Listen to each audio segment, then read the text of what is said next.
Hello hi friends, welcome back to Pavigiri logs. ಎಲ್ಲರೂ ಹೇಗಿದ್ದೀರಾ? ನಾನಂತೂ ತುಂಬ ಚೆನ್ನಾಗಿದ್ದೀನಿ. ನೀವು ಕೂಡ ತುಂಬ ಚೆನ್ನಾಗಿದ್ದೀರಾ ಅಂತ ಅಂದ್ಕೊಂಡಿದ್ದೀನಿ. ಆಯುಧ ಪೂಜೆ ಮತ್ತು ವಿಜಯದಶಮಿ ಹಬ್ಬದ ಲಾಗ್ ಇದು. ತುಂಬ ದಿವಸ ಗ್ಯಾಪ್ ಆಗೋಯಿತು. ಊರಿಗೆ ಹೋಗ್ಬೇಕಾಗಿದ್ದರಿಂದ ಅಪ್ಲೋಡ್ ಮಾಡೋಕ್ಕಾಗಿರಲಿಲ್ಲ. ಅದಕ್ಕೋಸ್ಕರ ಇವಾಗ ಅಪ್ಲೋಡ್ ಮಾಡ್ತಾಯಿದ್ದೀನಿ. ವಿಜಯದಶಮಿ ಮತ್ತು ಆಯುಧ ಪೂಜೆ ಹಬ್ಬ ಅಂತ ಅಂದರೆ ಎಲ್ಲ ಹಬ್ಬಕ್ಕಿಂತ ನಮಗೊಂಥರ ಸ್ಪೆಷಲ್. ಏನಕ್ಕಂತ ಅಂದರೆ ನಮ್ಮೂರಲ್ಲಿ ಆಂಜನೇಯ ಟೆಂಪಲಲ್ಲಿ ರಾಮದೇವ್ರ ವಿಗ್ರಹ ಮೂರ್ತಿ ಇದೆಯಲ್ಲ, ಅದನ್ನು ಪಟ್ಟಕ್ಕೆ ಅಂತ ಕುಂಡಿಸ್ತೀವಿ 9 ದಿವಸ ಪೂಜೆ ಎಲ್ಲ ಆದಮೇಲೆ ವಿಜಯದಶಮಿ ಹಬ್ಬದ ದಿವಸ ಅದನ್ನು ಪಟ್ಟದಿಂದ ಇಳಿಸಿ ಊರಲ್ಲಿ ಮೆರವಣಿಗೆ ಎಲ್ಲ ಮಾಡಿಸ್ತೀವಿ. ಮತ್ತು ಸಂಜೆ ದೇವಸ್ಥಾನದಲ್ಲಿ ಪೂಜೆ ಕೂಡ ಇಟ್ಕೊಂಡಿರ್ತೀವಿ. ಭಜನೆ ಇರುತ್ತೆ, ಪ್ರಸಾದ ವಿನಿಯೋಗ ಕೂಡ ಇರುತ್ತೆ. ಮತ್ತು ನಮ್ಮದು ಇಟ್ಟಿಗೆ ಫ್ಯಾಕ್ಟ್ರಿ ಇದೆ, ಅದ್ರ ಹತ್ರ ಕೂಡ ನಾವು ವಿಜಯದಶಮಿ ಹಬ್ಬದ ದಿವಸನೇ ಪೂಜೆ ಇಟ್ಕೊಂಡಿರ್ತೀವಿ. ನಮ್ಮ ಅತ್ತೆದಿರು ಎಲ್ಲರನ್ನೂ ಕೂಡ ನಾವು ಈ ಹಬ್ಬದ ಟೈಮಲ್ಲಿ ಮನೆಗೆ ಕರಿತೀವಿ. ನಾವು ಅತ್ತೆದಿರಿಗೆಲ್ಲರಿಗೂ ಗೌರಿ ಹಬ್ಬದ ಟೈಮಲ್ಲಿ ಬಾಗಿನ ಏನೂ ಕೊಟ್ಟಿರಲ್ಲ. ಸೊ ಆಯುಧ ಪೂಜೆಗೆ ಅವ್ರನ್ನ ಕರೆದು ಇದೇ ಟೈಮಲ್ಲಿ ಅವ್ರಿಗೆ ಸೀರೆ ಎಲ್ಲ ಉಡಿಸಿ ಕಳಿಸ್ತೀವಿ. ಎಲ್ಲ ರಿಲೇಟಿವ್ಸು ಕೂಡ ಬರ್ತಾರೆ ಈ ಹಬ್ಬಕ್ಕೆ ನಮ್ಮ ಮನೆಯಲ್ಲಿ. ಅದಕ್ಕೋಸ್ಕರ ಇದೊಂಥರ ನಮಗೆ ತುಂಬ ಸ್ಪೆಷಲ್ ಹಬ್ಬ, ಎಲ್ಲ ಹಬ್ಬಕ್ಕೂ ಕಂಪೇರ್ ಮಾಡಿದ್ರೆ. ಇದು ನಾನು ಹಬ್ಬದ ದಿವಸ ಹಾಕ್ಕೋಬೇಕಾಗಿರೋ ಸ್ಯಾರಿನ ಹಿಂದಿನ ದಿವಸನೇ ಪಿನ್ ಎಲ್ಲ ಮಾಡಿ ಎತ್ತಿಟ್ಕೊಂಡ್ಬಿಡ್ತೀನಿ. ಏನಕ್ಕಂದರೆ ಹಬ್ಬದ ದಿವಸ ತುಂಬ ಬ್ಯುಸಿ ಇರ್ತೀವಲ್ಲ, ಅದಕ್ಕೋಸ್ಕರ ಆಗಲ್ಲ ಅಂತ ಹೇಳ್ಬಿಟ್ಟು ಹಬ್ಬದ ಹಿಂದಿನ ದಿವಸನೇ ಪಿನ್ ಎಲ್ಲ ಮಾಡಿಬಿಟ್ಟು ನೀಟಾಗಿ ಎತ್ತಿಟ್ಕೊಂಡಿರ್ತೀನಿ. ಇಟ್ಟಿಗೆ ಫ್ಯಾಕ್ಟ್ರಿ ಹತ್ರ ಪೂಜೆ ಇದ್ದಿದ್ದರಿಂದ ಅಲ್ಲಿಗೆ ಹೋಗ್ಬೇಕಾಗಿದ್ರಿಂದ ಮತ್ತು ಮೆರವಣಿಗೆ ದೇವ್ರನ್ನ ಎತ್ತುತ್ತಾ ಇದ್ರಲ್ಲ, ಎರಡೂ ಇದ್ದಿದ್ದರಿಂದ ಮತ್ತು ಮನೇಲಿ ಪೂಜೆ ಕೂಡ ಮಾಡಬೇಕಾಗಿದ್ರಿಂದ ಎಲ್ಲನೂ ಒಂದೇ ಟೈಮಲ್ಲಿ ಮಾಡ್ಕೊಳ್ಳೋಕೆ ಹೋದರೆ ಆಗಲ್ಲ ಅಂತ ಹೇಳ್ಬಿಟ್ಟು ನಾನು ಬೆಳಗ್ಗೆನೇ ಮನೇಲಿ ಪೂಜೆ ಎಲ್ಲ ಮಾಡಿಬಿಡೋಣ ಅಂತ ಹೇಳಿ ಮೊದಲು ದೇವ್ರ ಮನೆಗೆಲ್ಲ ಹೂವು ಹಾಕಿ ದೇವ್ರ ಪಾತ್ರೆ ಎಲ್ಲ ನೀಟಾಗಿ ತೊಳೆದು ದೇವ್ರ ಮನೆ ಎಲ್ಲ ರೆಡಿ ಮಾಡ್ಕೊತಾ ಇದ್ದೆ. ಇನ್ನು ಹಬ್ಬಕ್ಕೆ ಅಂತ ನನ್ನ ಅಕ್ಕ ನನ್ನ ತಮ್ಮ ಎಲ್ಲರೂ ಬಂದಿದ್ದರಿಂದ ನನಗೆ ಪೂಜೆಗೆ ಅವರು ಸಹಾಯ ಮಾಡಿದ್ರು. ನನಗೆ ತುಂಬ ಕಷ್ಟ ಅಂತ ಏನು ಅನ್ನಿಸ್ಲಿಲ್ಲ. ಫೋಟೋಗೆಲ್ಲ ಹೂವು ಹಾಕೊಂಡು ಕೊಟ್ಟರು. ಮತ್ತು ಮೆರವಣಿಗೆಗೆ ದೇವ್ರು ಬರುತ್ತೆ ಅಂತ ಹೇಳಿದ್ನಲ್ಲ, ನಾನು ಮನೇಲಿ ಪೂಜೆ ಮಾಡೋಕ್ಕೆ ರೆಡಿ ಮಾಡ್ಕೊಳ್ಳೋ ಅಷ್ಟರಲ್ಲಿ ನಮ್ಮ ಅಕ್ಕ ಮೆರವಣಿಗೆಗೆ ದೇವ್ರು ಬರುತ್ತಲ್ಲ, ಆ ದೇವರಿಗೆ ಪೂಜೆ ಮಾಡಿಸ್ಬೇಕಂತ ಪೂಜೆಗೆಲ್ಲ ರೆಡಿ ಮಾಡಿ ಇಟ್ಲು. ಇನ್ನು ನಮ್ಮ ಮನೇಲಿ 2 ದೀಪ ಮತ್ತು ಒಂದು ಅಣತೆ, ಮೂರನ್ನು ದೇವ್ರ ಮನೇಲಿಟ್ಟು ಪೂಜೆ ಮಾಡ್ತೀವಿ. ಕೆಲವೊಬ್ರಿಗೆ ಅಣತೆ ಅಂತ ಅಂದರೆ ಗೊತ್ತಿರಲ್ಲ. ಮೊದಲೆಲ್ಲ ಆಗಿನ ಕಾಲದಲ್ಲಿ ನಡುಮನೆ ಇರುತ್ತಲ್ಲ, ಅಲ್ಲಿ ಒಂದು ಮರದ ಹಲಗೆ ಥರ ಅದನ್ನು ನೇತಾಕ್ಬಿಟ್ಟು ಅದರ ಮೇಲೆ ದೀಪ ಹಚ್ತಿದ್ರು. ಅದಕ್ಕೆ ಅಣತೆ ಅಂತ ಕರೀತಾರೆ. ಇವಾಗ ಯಾರೂ ಸಗಣಿ ಎಲ್ಲ ಇಟ್ಟು ಆ ಅಣತೆ ಎಲ್ಲ ಇಟ್ಟು ಯಾರೂ ಪೂಜೆ ಮಾಡಲ್ಲ. ಈಗಿನ ದಿವಸಗಳಲ್ಲೆಲ್ಲ ಬರೀ ದೀಪ ಇಟ್ಟು ಪೂಜೆ ಮಾಡ್ತಾರೆ. ಬಟ್ ನಮ್ಮ ಮನೇಲಿ ಇವಾಗಲೂ ಕೂಡ ನಾವು ಅಣತೆ ಇಟ್ಟು ದೇವ್ರ ಮನೇಲಿ ಪೂಜೆ ಮಾಡ್ತೀವಿ. ಇನ್ನು ಆಯುಧ ಪೂಜೆ ಅಂತ ಅಂದರೆ ನಿಮಗೆ ಗೊತ್ತೇ ಇದೆಯಲ್ಲ, ಮನೇಲಿ ಏನೇನೆಲ್ಲ ಇರುತ್ತೆ ಆಯುಧಗಳು, ಅದನ್ನೆಲ್ಲ ನೀಟಾಗೆಲ್ಲ ಓಡಿಸಿ ತೊಳೆದು ಅದಕ್ಕೂ ಕೂಡ ಪೂಜೆ ಮಾಡ್ತೀವಿ. ಮತ್ತು ಕೆಲವೊಂದು ಬುಕ್ಗಳನ್ನೆಲ್ಲ ಇಟ್ಟು ಸರಸ್ವತಿ ಪೂಜೆ ಅಂತ ಅದಕ್ಕೂ ಕೂಡ ನಾವು ಪೂಜೆ ಮಾಡ್ತೀವಿ. ಅದನ್ನೆಲ್ಲ ನೀಟಾಗಿ ಜೋಡಿಸಿ ಅದಕ್ಕೂ ಕೂಡ ಪೂಜೆ ಮಾಡಿದೆ. ಕೆಲವೊಬ್ಬರು ಈ ಹಬ್ಬನ ಆಯುಧ ಪೂಜೆ ದಿವಸ ಮಾಡ್ತಾರೆ, ಕೆಲವೊಬ್ಬರು ದೀಪಾವಳಿ ಟೈಮಲ್ಲಿ ಮಾಡ್ತಾರೆ. ಅವ್ರಿಗೆ ಯಾವಾಗ ಕನ್ವೀನಿಯೆಂಟ್ ಇರುತ್ತೋ ಆ ಟೈಮಲ್ಲಿ ಈ ಹಬ್ಬನ ಮಾಡ್ಕೊಂಡು ಹೋಗ್ತಾರೆ. ಬಟ್ ನಮ್ಮ ಮನೇಲಿ ಪ್ರತಿ ವರ್ಷವೂ ಕೂಡ ನಾವು ವಿಜಯದಶಮಿ ಹಬ್ಬದ ದಿವಸನೇ ಈ ಹಬ್ಬ ಮಾಡೋದು. ನಮ್ಮ ಅತ್ತೆದಿವರೆಲ್ಲ ಆಯುಧ ಪೂಜೆ ದಿವಸನೇ ಮಾಡಿಬಿಡ್ತಾರೆ. ಅವರಿಗೆ ವಿಜಯದಶಮಿ ದಿವಸ ನಮ್ಮನೆ ಹಬ್ಬಕ್ಕೆ ಬರೋದಕ್ಕೆ ಅವರಿಗೆ ತುಂಬ ಈಸಿ ಆಗುತ್ತೆ.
ಮಾರ್ನಿಂಗ್ 9:30 ಅಷ್ಟರಲ್ಲೇ ದೇವ್ರ ಮೆರವಣಿಗೆಗೆ ಎತ್ತಬೇಕು. ಮತ್ತು ಅದು ಮುಗಿಯೋ ಅಷ್ಟರಲ್ಲಿ 12:30 ಆಗುತ್ತೆ.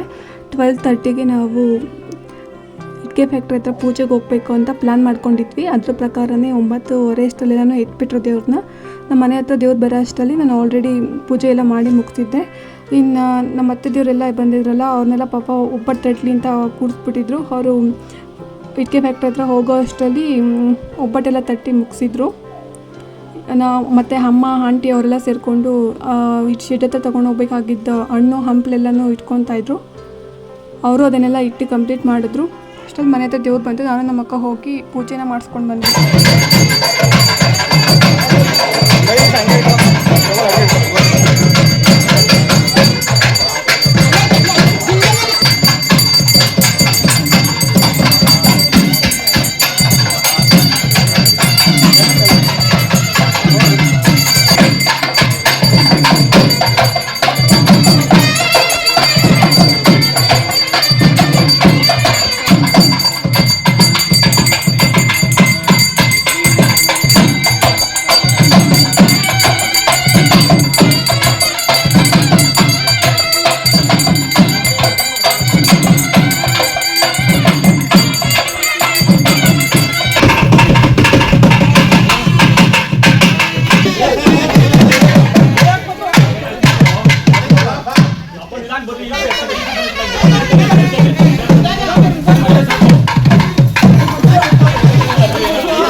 ಪೂಜೆ ಎಲ್ಲ ಮಾಡಿಸ್ಕೊಂಡು ಬಂದಮೇಲೆ ಇಟ್ಕೆ ಫ್ಯಾಕ್ಟ್ರಿ ಹತ್ರ ಪೂಜೆಗೆ ಹೋಗಬೇಕು ಅಂತ ಹೇಳಿ ಸ್ಯಾರಿ ಎಲ್ಲ ಹಾಕ್ಕೊಂಡು ರೆಡಿ ಆದೆ. ಇದು ನೋಡಿ, ಇದು ಮೇಕಪ್ ಕಿಟ್ ಇಲ್ಲಿ ತೋರಿಸ್ತಿದ್ದೀನಲ್ಲ, ಇದು ನನಗೆ ನನ್ನ ಫೇವ್ರೆಟ್ ಪರ್ಸನ್ ಕೊಟ್ಟಿರೋದು. ಅದು ಯಾರು ಯಾವಾಗ ಕೊಟ್ಟರು ಅಂತ ನಾನು ಇನ್ನೊಂದ್ಸಲ ಯಾವಾಗಾದರೂ ಬೇರೆ ವಿಡಿಯೋದಲ್ಲಿ ಹೇಳ್ತೀನಿ. ನೋಡಿ ಹೇಗೆ ಕಾಣಿಸ್ತಿದ್ದೀನಿ ಅಂತ. ಅದು ಆ ಮೇಕಪ್ ಕಿಟ್ಟಲ್ಲಿ ಫಸ್ಟ್ ಟೈಮ್ ನಾನು ಮೇಕಪ್ ಮಾಡ್ಕೊಂಡಿರೋದು. ಇಟ್ಕೆ ಫ್ಯಾಕ್ಟ್ರಿ ಹತ್ರ ಪೂಜೆಗೆಲ್ಲನೂ ರೆಡಿ ಮಾಡಿದರು. ತಟ್ಟೆಗೆ ಫ್ರೂಟ್ಸ್ ಎಲ್ಲನೂ ಜೋಡಿಸಿಟ್ಟು ಕಾರು ಮತ್ತು ಗಾಡಿ ಅದೆಲ್ಲ ನಿಲ್ಲಿಸ್ಬಿಟ್ಟು ಆ ಫ್ರೂಟ್ಸ್ ಎಲ್ಲ ತೊಗೊಂಡೋಗೋದ್ರ ಮುಂದೆ ಎಲ್ಲ ಜೋಡಿಸಿ ಪೂಜೆಗೆಲ್ಲನೂ ರೆಡಿ ಆಗಿತ್ತು. ತುಂಬ ಗಾಳಿ ಇದ್ದಿದ್ದರಿಂದ ದೀಪ ಹಚ್ಚೋಕ್ಕೆ ಎಷ್ಟೇ ಟ್ರೈ ಮಾಡಿದ್ರು ಕೂಡ ಅದು ಹಾರೋಗ್ತಿತ್ತು. ಹಂಗೂ ಫೈನಲಿ ಹೆಂಗೋ ಸಾಸ್ ಮಾಡಿ ದೀಪ ಹಚ್ಚಿದ್ದಾಯಿತು. ಎಲ್ಲ ರೆಡಿ ಆದಮೇಲೆ ನಾವು ಸ್ವಲ್ಪ ಜನ ಊರಲ್ಲಿ ಪೂಜೆ ಕರೆದಿದ್ವಿ, ಅವರೆಲ್ಲರೂ ಬಂದರು. ಅದಾದಮೇಲೆ ಪೂಜೆಯನ್ನು ಸ್ಟಾರ್ಟ್ ಮಾಡಿದ್ವಿ.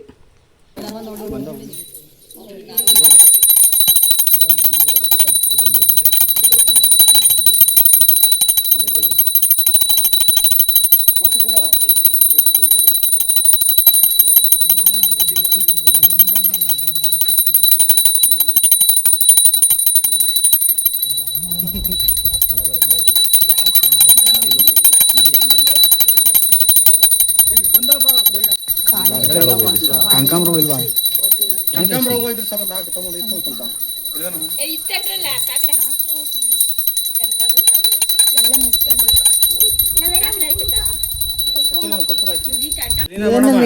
ಇದಕ್ ಮಾಡಲ್ಲ, ಹೂವನ ಬ್ಯಾಗಲ್ಲಿ ಐತೆ ಕವರಾಗೆ.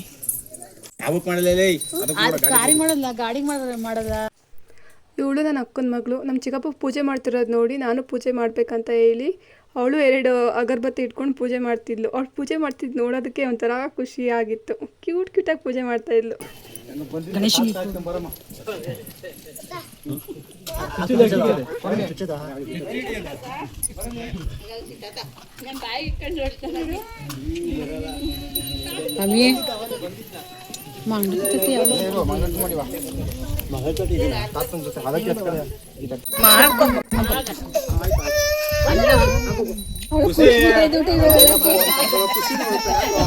ಗಂಟೆ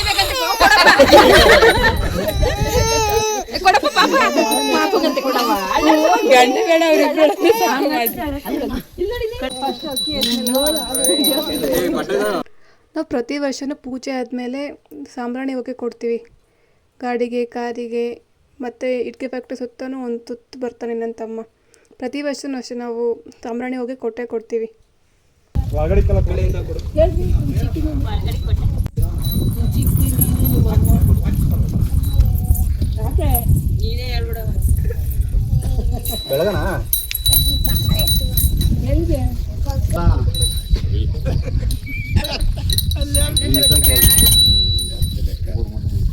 ಅದಾದಮೇಲೆ ಬೂದ್ಗುಂಬಳಕಾಯಿ ಕಾರ್ಗಳಿಗೆ ಸಪ್ರೇಟು ಮತ್ತು ಇಟ್ಟಿಗೆ ಫ್ಯಾಕ್ಟ್ರಿಗೆ ಸಪ್ರೇಟ್ ಬೂದುಗುಂಬಳಕಾಯಿ ತೊಗೊಂಬಂದು ಅದನ್ನು ನೀವುಳಿಸ್ಬಿಟ್ಟು ಅದನ್ನು ಕೂಡ ಹೊಡಿತೀವಿ ಪೂಜೆ ಆದಮೇಲೆ.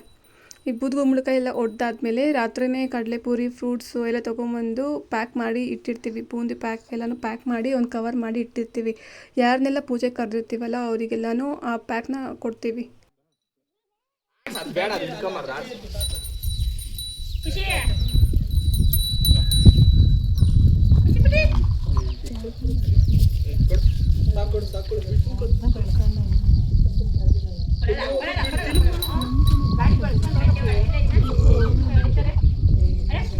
ಒಂದು ಸುತ್ತ ಬಾರ ಮತ್ತೆ ಗಾಡಿ ಗಾಡಿ ಸುತ್ತ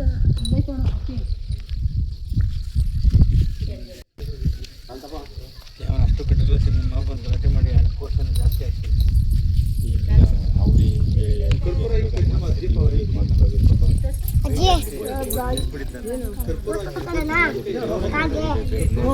ಚಿಕ್ಕಿನಿಂದು ಏನು ಫೋಟೋ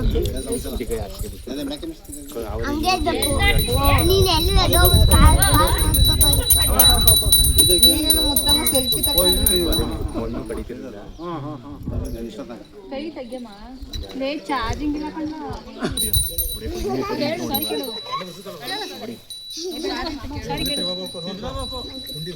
ಕೇಳಿದ್ರೆ ಮಾತ್ರ ಕೊಡ್ತೀನಿ. ಸಾರಿ ಮುತ್ತಮ್ಮ ಅಂತ ಕೇಳಿ.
ಅದನ್ನೆಲ್ಲ ಡಿಸ್ಟ್ರಿಬ್ಯೂಟ್ ಮಾಡಾದ್ಮೇಲೆ ಆರತಿ ಮಾಡ್ತೀವಿ.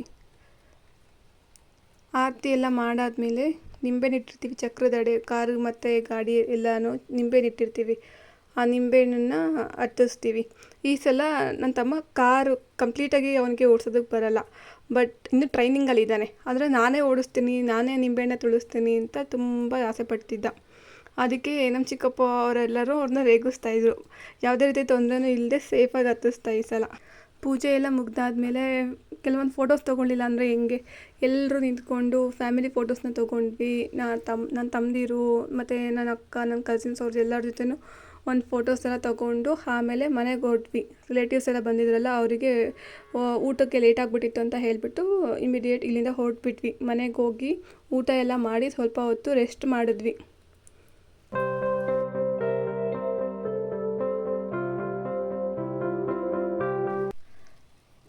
ರೆಸ್ಟೆಲ್ಲ ಮಾಡಾದಮೇಲೆ ಸಂಜೆ ಎದ್ದು ಕಸಿನ್ಸ್ ಎಲ್ಲ ಬಂದಿದ್ರಲ್ಲ, ಕೂತ್ಕೊಂಡು ಮಾತಾಡೋಣ ಅಂತ ಕೂತ್ಕೊಂಡಿದ್ವಿ. ಆ ಟೈಮಲ್ಲಿ ಪಾಪು ಕೂಡ ಇದ್ದ. ಪಾಪುನ ಜೊತೆ ಆಟ ಆಡುವಾಗ ನಾವು ಕೂಡ ಪಾಪು ಥರನೇ ಹಾಡಾಡಿಕೊಂಡು ತುಂಬ ಎಂಜಾಯ್ ಮಾಡಿದ್ವಿ ಆ ಟೈಮಲ್ಲಿ.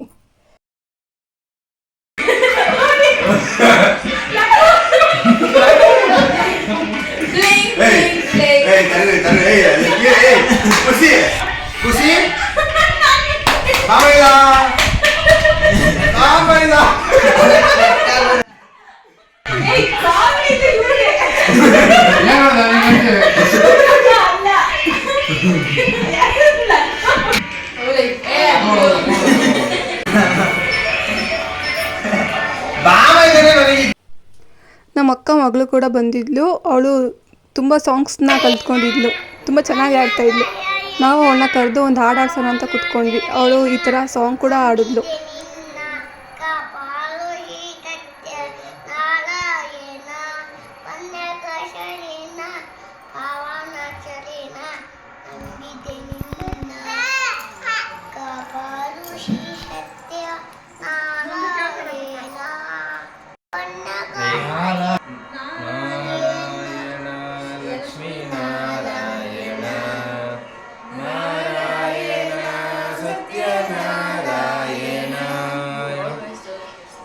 ಮಂಟಪ ಬೆಳಕಾಗಿದೆ, ಅಲ್ಲಿ ನಾಮದ ಮಂತ್ರವೇ ತುಂಬಿದೆ.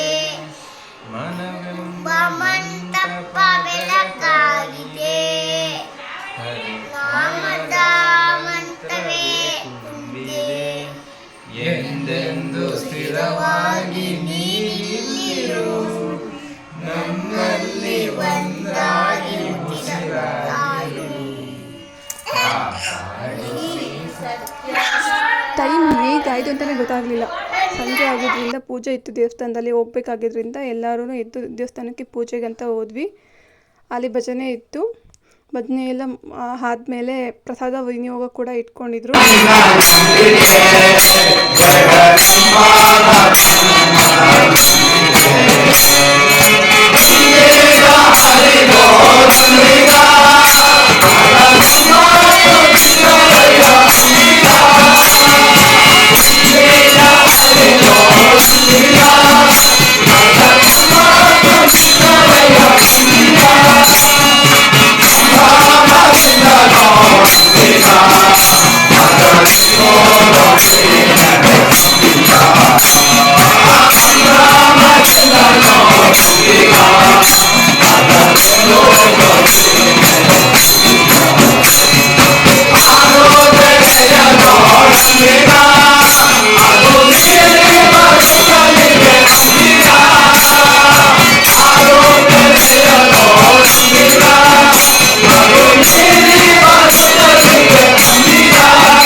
Hare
ಅಲ್ಲಿ ತೊಗೊಂಬಂದಿದ್ದ ಪ್ರಸಾದನೇ ತಿಂದ್ವಿ. ಹೊಟ್ಟೆ ತುಂಬೋಯ್ತು. ಊಟ ಎಲ್ಲ ಏನು ಬೇಡ ಅಂತ ಹೇಳ್ಬಿಟ್ಟು ಅದನ್ನೇ ತಿಂದ್ವಿ.